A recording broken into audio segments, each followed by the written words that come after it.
Hello, and welcome to the Parenting Roundabout podcast for the week of February 26th, 2024. I'm Terri Morrow, and I'm here with Catherine Haleko. Hello. For a weekly episode to talk about parenting in a roundabout way, along with a little pop culture. Gotta specify the year, because we've probably done other February 26th in the past. That is true. I've been doing this for too dang long.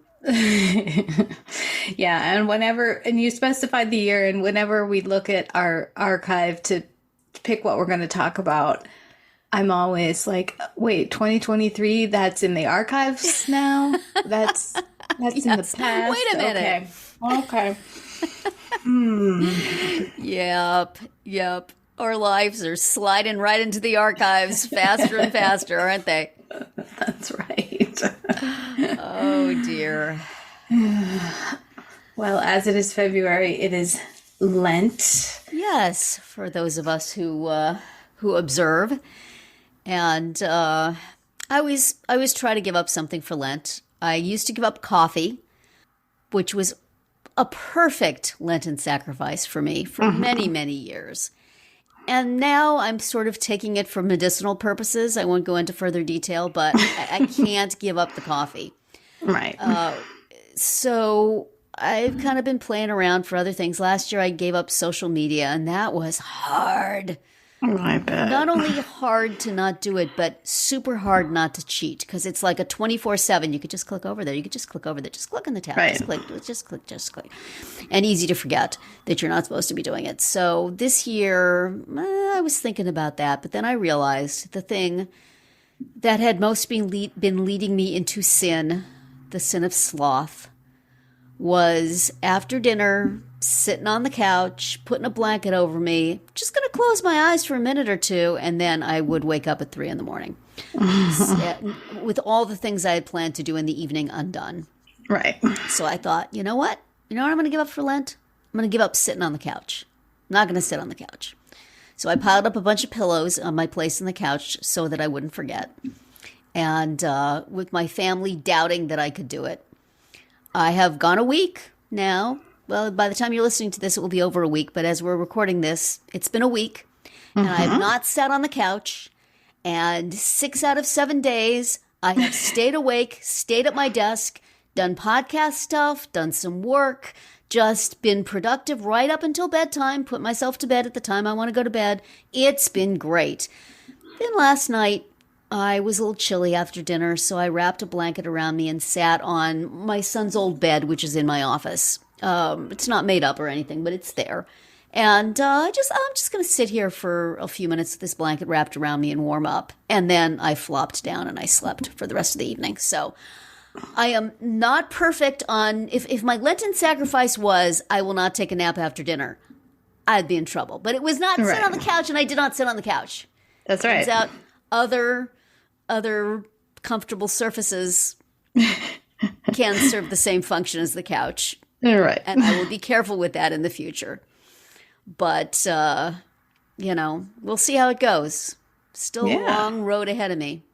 But those days where I stayed up, I was really productive. That was great. Right. I was feeling pretty proud of myself, saying this works as a sacrifice and also has other benefits. Right. But we'll see. When sleep comes around, it's bossy and it fogs you up. So yeah, I gotta stay awake. More coffee. I'll do the opposite of giving up coffee. I will triple my coffee intake to facilitate the other thing that I'm giving up.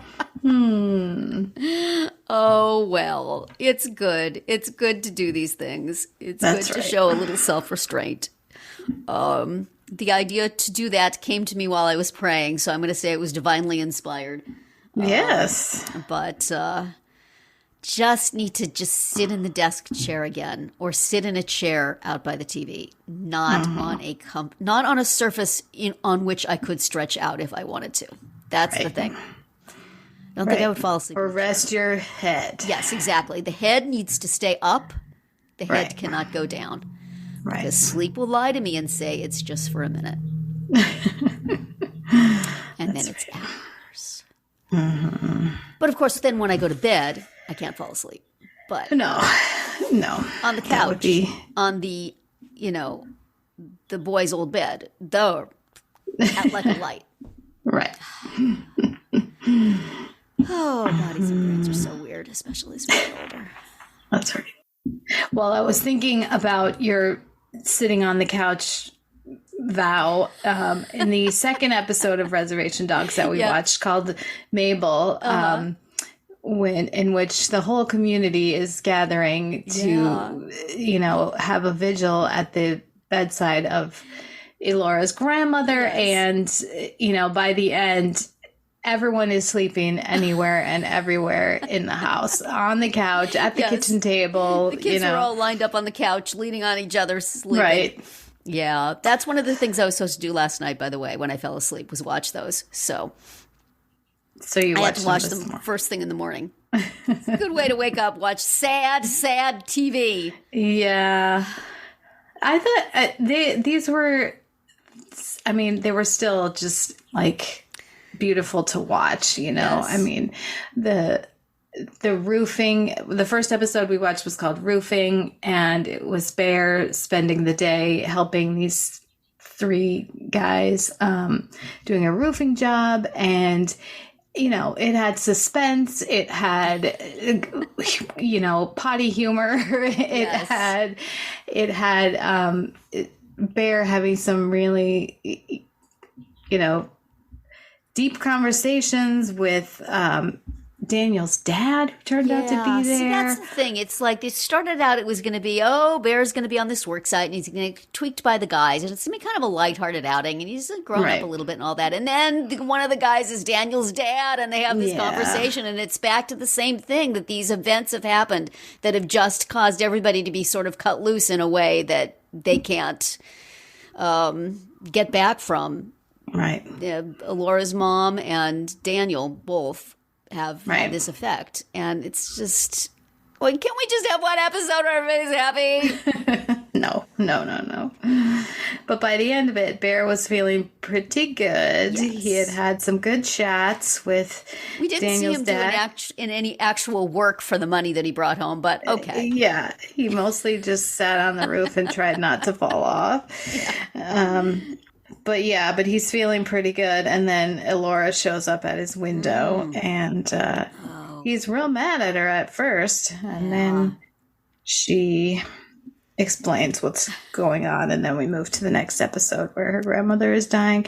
Her grandmother, who really had never seemed to show her much affection when she was alive. Yeah. But still was the only person Elora really had, the only family she had. The remaining feeble root that she had. Yeah. And that was a whole episode of, everything fell apart after her mother died and people left and never really came to terms with it. Right. And Elora was left suffer. Yeah. I was so angry at her aunt, who her name is Teeny, who shows up and, she says, "I'm sorry, but wow, that just wasn't enough, Insufficient. Yeah. Talking about how she held her when she was a baby and all of that, but it's like, what have you done lately, honey? Yeah. To know that Elora had other relatives and that they just bailed. It's kind of heartbreaking. Yeah. She has a nice moment with her grandmother's spirit there at the end. Right. She's leaving. So. Don't sell my china, or don't give away my china, or I'll haunt you.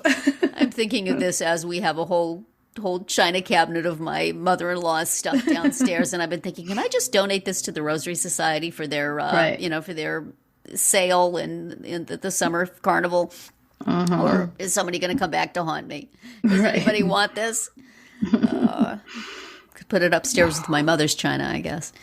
But it's interesting seeing the older generation all kind of hanging out together too and having their own dramas and stories and how the generation one up from the kids we've been following was undone by Cookie's death in the same way that the kids were by Daniel's.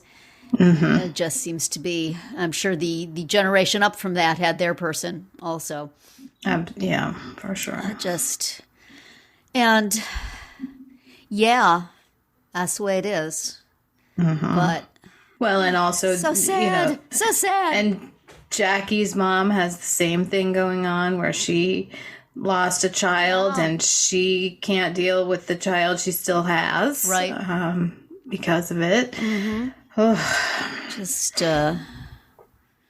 Jackie is slowly but surely going to be drawn into Elora's little group there, I think.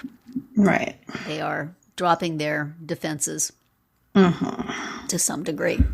And we didn't see anyone else from her gang in this episode. She came by herself, as she said, because my auntie made me, which she's rightly said no, she didn't. Yeah. But that was it was nice how she kind of got incorporated, like Elora recognized that she needed to be invited to come and do something. Right. Then the older folks kind of started teaching her how to do things. And it was interesting. It was a good episode, but both of these. And Cheese had a nice prayer. Yes. Cheese is the guy you go to for that.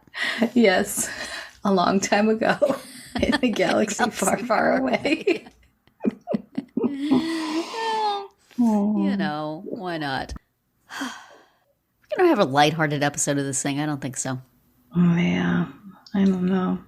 I like it's very good and moving the way they do it. And they do mix humor with the tragedy. That's just... Right. There is quite a bit of tragedy. Yeah. I just feel so feel for all these folks. I wish that... Does that clinic have psychiatric services, psychological services? It's probably that same doctor who does everything else. Oh yeah, I'm also a psychiatrist. Yeah. Some therapy all around would probably be helpful. Yes. But, they have their ways of dealing with it, which seems to be mostly ignoring. Or escaping. Running from. Yeah. Right, but now we get the sense that Elora is not going to run anymore. Right. The house being hers, it'll root her, I guess, but man, is that a lot of responsibility for a child. Right. Come on, she's a kid. Yeah, she's a kid. She doesn't need a house. She doesn't need to be fixing up a house to sell. Right. Just the idea of fixing up my house to sell fills me with enormous dread. A kid doesn't need to be doing that. Right. Maybe you could stay in town for a while, lady, and help her out. Yeah, how about that? Gosh. Here's an idea. Yeah. And I just feel like being alone in the house will just really emphasize take how care of that girl. Well, it just emphasizes how alone she is in the whole world, If she's, and not that her, like we said, not that her grandmother was super loving and affectionate, but she did come at the end and kind of give her blessing, kind of like, you done good, kid, But she had that whole house full of people and a lot of people checking on her and tending to her. Elora, and then they're just all going to leave. Right. She's going to be there alone. Right. And that does not seem good. So hopefully her friends will rally. Yeah. And forgive her for ditching them. Well, Bear, I guess, is the only one who needs to forgive her for that because the rest of them bowed out. But yeah, well, I think Willie Jack is going to need to forgive her for being friends with Jackie. Friends with Jackie. Yeah. Yeah. So there's some bridges. Well, and they lost their clubhouse place. Oh, so yeah. So that's that'll be their clubhouse. Right. Still weird. Yes. Well, these are 2 melancholy little half hours. Right. Way to just start your day. Yeah. Yes, I was afraid they were going to be like that, so that's why I fell asleep. I'll blame it on that. Right. I could watch those or just a minute, lay down my head. Or just sit down here for just a second. Cannot do that. Must stay in uncomfortable desk chair. Well, are you going to lighten things up a little bit here with Catherine's Library Find of the Week? Well, I don't know.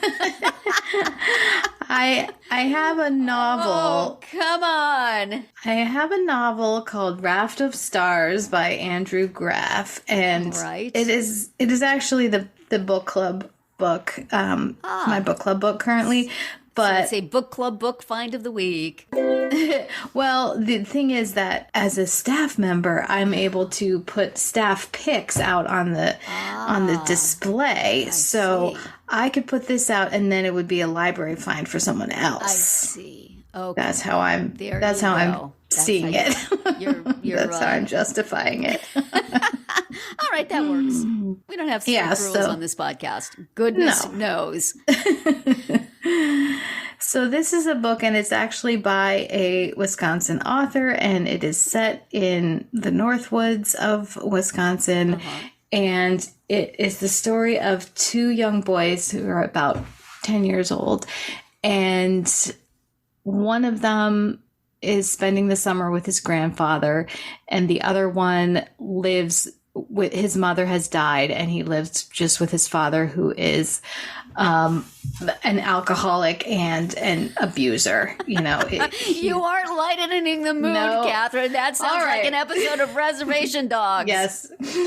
So, and it gets a little worse before it gets better, because these two boys shoot the dad, and they believe he is dead. They shoot him, and then they flee, of course, and they believe they've killed him. They go to the grandfather's house, gather up some supplies, and head out for the woods. And they think that they're going to survive in the woods, and they're 10. And it's just the story of what happens on this journey. And then you have the boy's grandfather teaming up with the local sheriff to pursue them, and then the boy's mother shows up, and she encounters this sort of townsperson, this woman who kind of has a crush on the sheriff. And the sheriff, when he sets out to find the boys, says, can you just watch my dog? And she's like, of course, because she has a crush on this guy. And then the dog runs away, and she goes to the grandfather's house to think maybe the dog went to the last place that the sheriff was. And so then she ends up teaming up with one of the boys' moms. So it's these three pairs of people. And then there's a out. not dead dad, too. Imagine. Exactly. Yeah.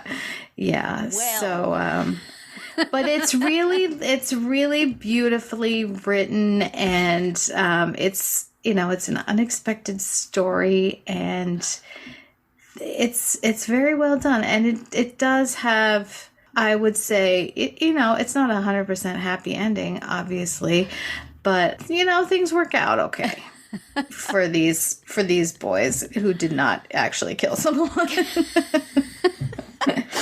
That's the number one. Yeah, they only meant to. It's fine. They didn't really do it. Oh, golly. Yes. Well, I won't be putting that one on my reading list, but No. thanks for sharing that. I do still recommend it. It's just because of the way it's written, and Yeah. they're out in the woods, and just kind of the whole scene, Yes. setting the scene of all of it. I can believe that would be a good read. And there was a time in Yes. my life where I would read stuff like that, and now I am a wimp. What I am myself reading right now, or listening to on audiobook, is a book that Dave Grohl's mother wrote, where she interviews the moms of rock stars. So, Oh my gosh. and she narrates it in her own voice, and it's just very lovely sitting down with her every day and listening to her talk to somebody else about That's fun. their kids' not doing well in school, but being very creative and really great with music. And then they went on to be very successful. Yay! Right. Once again, a happy ending. Not all of them. She talks to Amy Winehouse's mom, which is not such a happy ending. But, Yeah. and, this was, I think, the book's been around a while. So she interviewed Kelly Clarkson's mom and was talking about Kelly's happy marriage, which not so much anymore. A little blue note in there, here and there, but Right. mostly and then they went on to be millionaires. So Right. they're not wandering in a Wisconsin woods. They're ensconced in their huge mansions. It's great. It's fine. My husband the other day sent me a link that the Red Hot Chili Peppers are going to be playing near us, and he wants to go. And he wants to go see them, and they're having a matinee. They're having a 2 p.m. show. They understand that some of their fans are getting on and can't stay up late. I was like, can we just have a moment for the Red Hot Chili Peppers having a 2 p.m. show? Remember when Jamie Lee Curtis was kind of went viral for this? She said, listen, all you bands, I would go to your concert if it was in the afternoon. I'm not going at night. Apparently the Peppers, they heard the call. They heard it. I think that's adorable, and that should be a thing. Yeah. And if not, may I recommend again Veeps at Veeps.com. You can watch it live streamed Go watch the next day. It'll be fine. And what's the name of Mama Grohl's book? Oh, let me look it up. Yes. Let's see. It is called, adorably, From Cradle to Stage. Stories from the Mothers Who Rocked and Raised Rock Stars. By Virginia Hanlon Grohl. Forward by her son. Nice. Generally much happier. Nobody is wandering in woods. That's right. Maybe some drugs and bad behavior, but no wandering in woods. Yeah. Next week I'll come up with something cheery. Quite a bit of ditching school. Yeah. I'm sure their mothers were very stressed at many points along the way. Yeah, but they believed in their kids. Mm-hmm. That's right. Well, let's move on then. And speaking of looking back at the past, as these moms have been, we will look at our archives and see what we were talking about 3 years ago, 4 years ago, and 7 years ago this week. Time, it does fly. Yes. So 3 years ago, we were talking about job titles that parents don't get but should, Yes. Therapist, tutor, chauffeur, event planner, the list goes on and on and on. Yeah, definitely. I more and more now, for actually my kids and also my husband, I would like to have some sort of official acknowledgement as administrative assistant. Yeah. Because neither of my menfolk look at their email. They receive email, they do not look at it. I have it so it goes into my inbox, and then I will, alert them if there is something they need to know about, attend to something if it's a bill that needs to be paid, occasionally write back for them. But for not only the child with a communication disorder, but for the grown man. Does not do computers. The Luddite old man. Yes. Sorry, I shouldn't have called him old. He turned 70 this year. You can call him old. Okay. Started getting social, so we got our first Social Security check this month. Yes. Ooh. It was lovely. So, just counted down the months till I get Medicare, and then he can retire. But right. Old people problems. Anyway, but I feel like if I could say, hello, this is Mr. Morrow's administrative assistant. I'm following up on this for him. Executive secretary, maybe I could be. Or, rather than having to pretend that they're the ones who are answering things or, make them call back for things. I could just be, hello, this is Mrs. Morrow from Mr. Morrow's office. I just wanted to clear up that the appointment will be at this date. Thank you. Right. They're not going to be able to make that meeting tonight. Just wanted to make sure you knew. It's like an official very designation. professional. Yeah. I feel like I am a professional now at handling things that they could not have less interested in, you know? I mean, it's just like, again, we're returning to the rock stars, right? Yes. They have assistants to do this stuff. Yeah, it's like I am the bill pay. I mean, my son pays his credit card bill. He pays it out of his money, but I am the one who facilitates that. Right. I go into his bank account and I transfer the money over. And I don't think he even knows how to get into his bank account. But, you know, I keep saying I should sit down with them. I should teach them how to do this. And it's like, nah. they have no interest. And then I would have to worry about whether they're doing it. That's fine. I'll pay all the bills and all. I mean, I'm not paying his bills. I am facilitating his payment of his bills. Right. You're paying his bills with his money. So I think executive assistant or administrative assistant or, financial advisor. I'm trying to do the same for my daughter, but she does her own stuff. And it's like, I really want to see and make sure you're doing this right. Make sure you don't need some help. Let me show you my card. Here, I can take care of that for you. But, nah. No, the goal is to do less, not more. I guess. But see, if I don't do it, then I worry about how it's done. I know. So if I had some sort of professional designation, then I could just consider that to be work. Maybe I should charge. Right. My son a little need bit. to be compensated for this. In return for this, you will come and have a conversation with me. Good luck with That's what I think. Right. I'll probably be better off getting money. You just take whatever you want out of the bank account while you're in there. It's fine. Yes. Just don't make me talk to you. He'd be all about that, I think. But my daughter has pretty much taken over the chauffeur title. So that's nice. Yeah. Yeah. So she needs to get herself, a little hat, maybe. Household Uber. Yeah.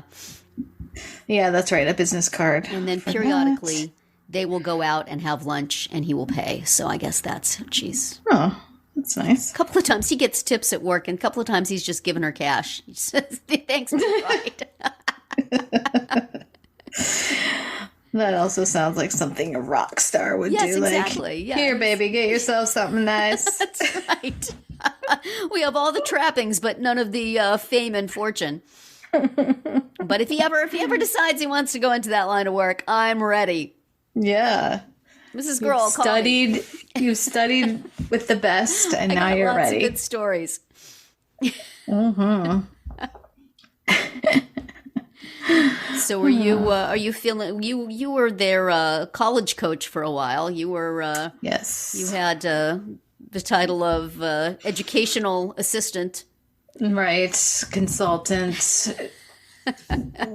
Nagger. Yeah. Tutor is one that I had for a long time. Yes. Very glad not to have that one anymore. Yeah. Yeah, I don't have that. You are off duty now, are you?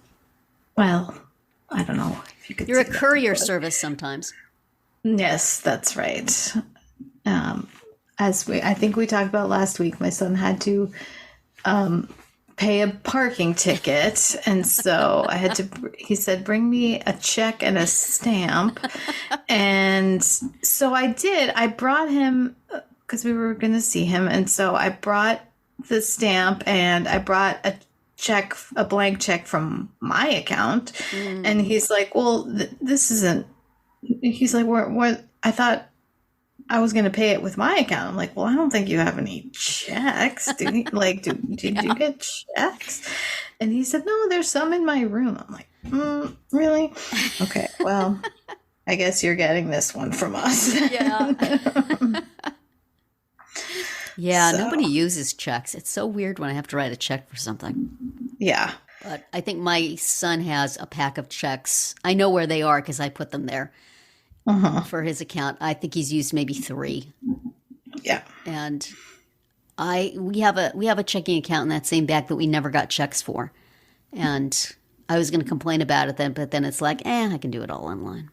Yeah. But every now and then, there's something that you need to write a check. Yeah, I used to have to for various skating things like club fees and coaches and stuff. But even those have all switched to Venmo pretty much now. Yeah. It's weird. It's not only do I not write checks very often anymore, I don't write with my hand very often anymore. And my writing is getting worse and worse. I always had very neat writing, but now I do it so seldom that, it's... Yeah. So I'm not going to be taking on that calligrapher job title. That's not the job title. Nope. I used to be. I could maybe hire myself out to print things really neatly. Old lady can't do that no more. Hands getting shaky. Yeah. Well, since I've already established something else I can't do anymore is stay awake. Right. We, let's see, 4 years ago. Yep. This week we were talking about bedtimes, household bedtimes, the kids, the parents, the everybody. And I think I talked there, we have this tradition that my daughter always goes to bed first. She has a very early bedtime, and we would all hold hands and say prayers before bed. Right. And that was a very nice tradition. But now we have this situation where, as I've mentioned repeatedly in recent episodes, my daughter has moved downstairs to the downstairs apartment in our house. Right. So she's not up here when she goes to bed. And she doesn't really feel like, we have dinner kind of late, and she's going to go downstairs after dinner and watch TV for a while and then go to bed, and she doesn't want to come back up. So now we have to sitting around the dinner table, saying our bedtime prayers. Saying your goodnight prayers. It doesn't work for me, but I don't know what else to suggest. I don't want to go down there either. Right. I guess we could do it over the baby monitor, but that's not quite... be harder to hold hands that way. That's right. It doesn't quite have the same effect. So we're still trying to adjust to this new bedtime wrinkle.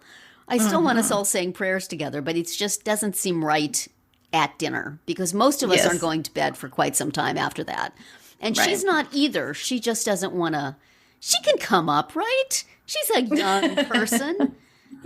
She's It's spry. not like it's 10 flights of stairs. It's one lousy flight of stairs with a landing in the middle. Come on, child. Maybe you all have to meet on the landing. There you go. Yeah, we could do that. Or maybe it's like she's starting to get my habit of falling asleep on the couch while she's watching stuff. So That's she right. wants to make sure she's prayed over before that. It's probably a good thing for me too, because we've missed prayers a number of times because we've fallen asleep and the children have just put themselves to bed. So Right. I mean, they're in their 30s. Of course, they put themselves to bed, but so I don't know. We're having to figure out a new bedtime routine here. I don't know what it's going to be, but this one is not satisfactory. Right. And now you have no kids having bedtimes in your house, at least until vacations. That's right. Yep. So we're free to do whatever we want, go to bed whenever, wake up whenever. Not really, but Fall asleep on the couch.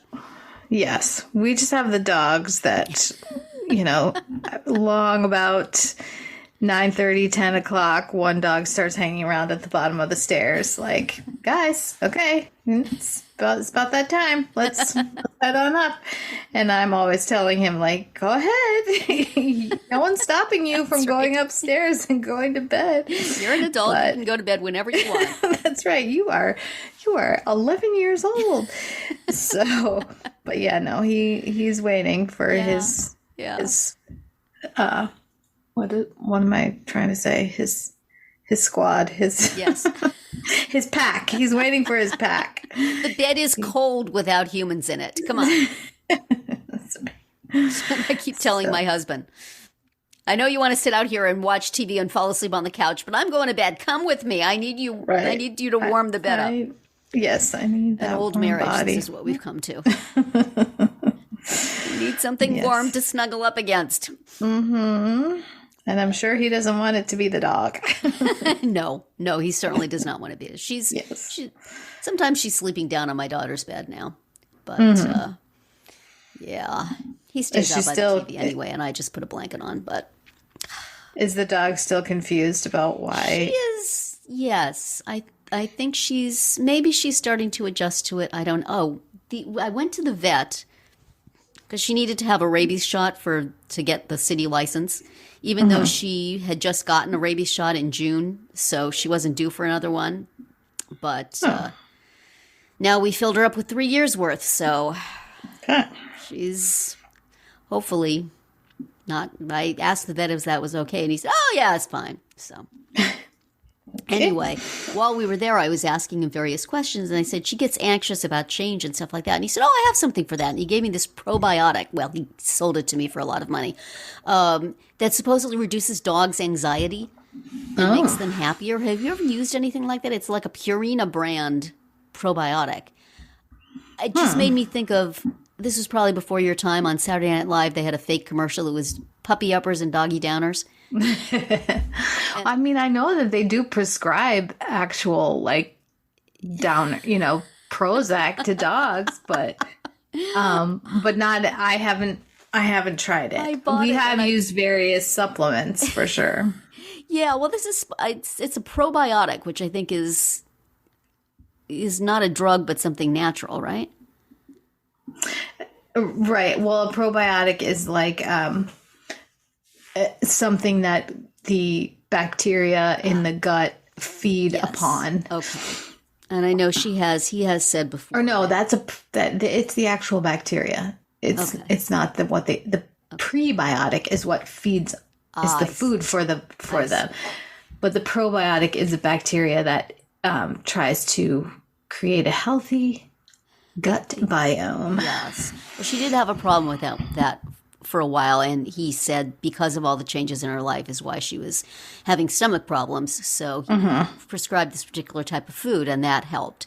So now I guess this is another step down that road, but I haven't given it to her yet. You just sprinkle it on their food. I'm like, this seems weird. I'm like, do I want a drugged out dog? I don't know.